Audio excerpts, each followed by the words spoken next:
केंद्र सरकार के रक्षा मंत्रालय के अधीन स्थानीय निकाय छावनी परिषद की बोर्ड बैठक सोमवार को छावनी सभागार में छावनी परिषद अध्यक्ष ब्रिगेडियर हरीश कुमार की अध्यक्षता व सीईओ डॉक्टर नीतीश गुप्ता स्थानीय विधायक रामस्वरूप लांबा की उपस्थिति में संपन्न हुई।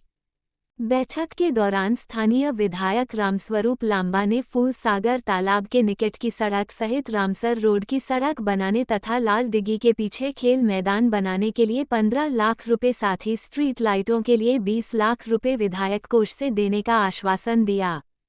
बोर्ड बैठक में पटेल उद्यान में बैठने के लिए 3 गजेबो,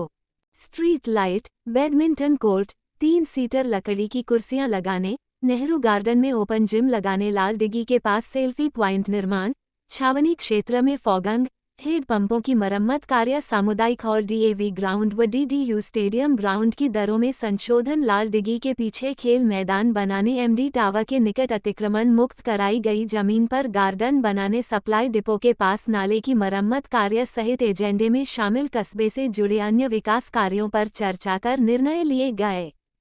बोर्ड बैठक में मनोनीत सदस्य सुशील गदिया, अधिदर्शक विश्वेंद्र सिंह, जल विद्युत फोरमैन सतीश कुमार, कार्यालय अधीक्षक प्रवीण यादव, सफाई निरीक्षक रवि कुमार, प्रोग्रामर कपिल मेहरा सहित अन्य कार्मिक मौजूद रहे। हमारे आदरणीय एमएलए साहब भी आए, ब्रिगेडियर साहब भी रहे और हमारे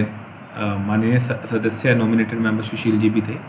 तो उसमें कई प्रमुख निर्णय लिए गए जो शहर की सौंदर्यीकरण, शहर में गंदे पानी की सप्लाई और सड़कों को लेकर लिए गए। सबसे पहले मैं शहरवासियों को दिलाना चाहता हूं कि एमएलए फंड से हमें कुछ ग्रांट देने का आश्वासन दिया है हमारे एमएलए साहब ने, जिसके अंदर रामसर रोड, फूल सागर लेक जो झील है उसके पास की सड़क और एक खेल मैदान के लिए 15 लाख रुपया और नई गौशाला के लिए उसकी 4 दीवारी कराना और उसके शेड लगाना और स्ट्रीट लाइट के लिए 20 लाख रुपये दिया। तो ये हमें देने की उन्होंने आज आश्वासन दिलाया है। जब भी ये पैसा आ जाता है तो शहर के सौंदर्यीकरण करने में बहुत सहायता होगा, हम उनका धन्यवाद करते हैं। और ये हमने बोर्ड मीटिंग में ये भी बोला कि खेल मैदान के लिए अगर एमएलए फंड से 15 लाख आता तो 3 गुना खर्चा छावनी परिषद अपने स्तर पे करेगा, ताकि शहरवासियों को एक बहुत उच्च स्तर का खेल मैदान दिया जाए। उसके बाद जैसे कि पार्कों पे बहुत काम चल ही रहा है, तो सबसे बाद जो नेहरू पार्क था, जहाँ पे नेहरू पार्क जो एक पार्क रह गया था जिसमें हमने काम नहीं करा, तो नेहरू पार्क के लिए हमने 5.5 लाख सेंक्शन कर दिया है और साथ में ही वहाँ पे एक ओपन जिम लगाने की ही बात प्रस्ताव होगी है और कुछ ही दिनों में वो वहाँ पे काम स्टार्ट हो जाएगा। उसके बाद सरदार पटेल गार्डन को हम वो गार्डन बनाना चाहते हैं कि नसीराबाद का हर व्यक्ति इसको आके देखे। तो वहाँ पे भी अब आगे बढ़ते हुए पूरे पटेल गार्डन में जहाँ घास बच गया है वहाँ घास लगाना और महिलाओं और मेरी बहनों के लिए और बुजुर्गों के लिए बैठने के लिए 3 गजीबो एक छोटी सा स्थल होता है जहाँ बैठा जाता है, तो 3 बड़े स्तर के गजीबो बनाए जाएंगे और एक शानदार बैडमिंटन कोर्ट ऐसा जो कि एक बढ़िया ओलंपिक मैदान में हम ऐसा देखते हैं आउटडोर वाला, वैसा एक बढ़िया बनाया जाएगा। इसी के साथ ही हमने अभी पिछले कुछ समय में इंक्रोचमेंट के अतिक्रमण के विरुद्ध एक युद्ध स्तर पे काम करा था। हमें कुछ जमीन बाहर निकल के आई थी हीरो होंडा के शोरूम के सामने, मतलब एमडी टावर से थोड़ा पहले, और एक हमारे जो ओवरहेड टैंक बने हुए हैं उसके सामने पोस्टल कॉलोनी के पास, उन दोनों की 4 दीवारी करा के एक जगह के हम पार्क बना रहे हैं और एक जगह को हम कुछ चौक बनाने की सोच रहे हैं। तो इसका भी ऑर्डर हमने दे दिया है। उसके बाद ही शहर के हर कोने में हमने आरसीसी के डस्टबिन, कचरा पात्र बना दिए हैं, बन रहे हैं। लगभग 24 कचरा पात्र बन चुके हैं।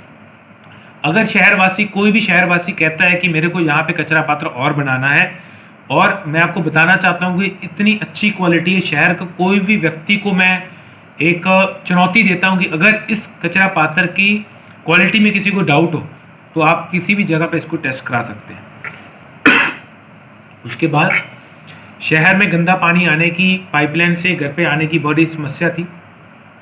हमने 70 लाख रुपए के ऑलरेडी ऑर्डर दिए थे और 60 लाख रुपए की और पाइपलाइन गंदा पानी को ठीक करने की हमने सैंक्शन कर दी है। तो मेरे को अनुमान है कि इसके बाद शहर में जिस भी घर मेरे नागरिकों के जिसके पास भी गंदा पानी आता है वो सारा गंदा पानी की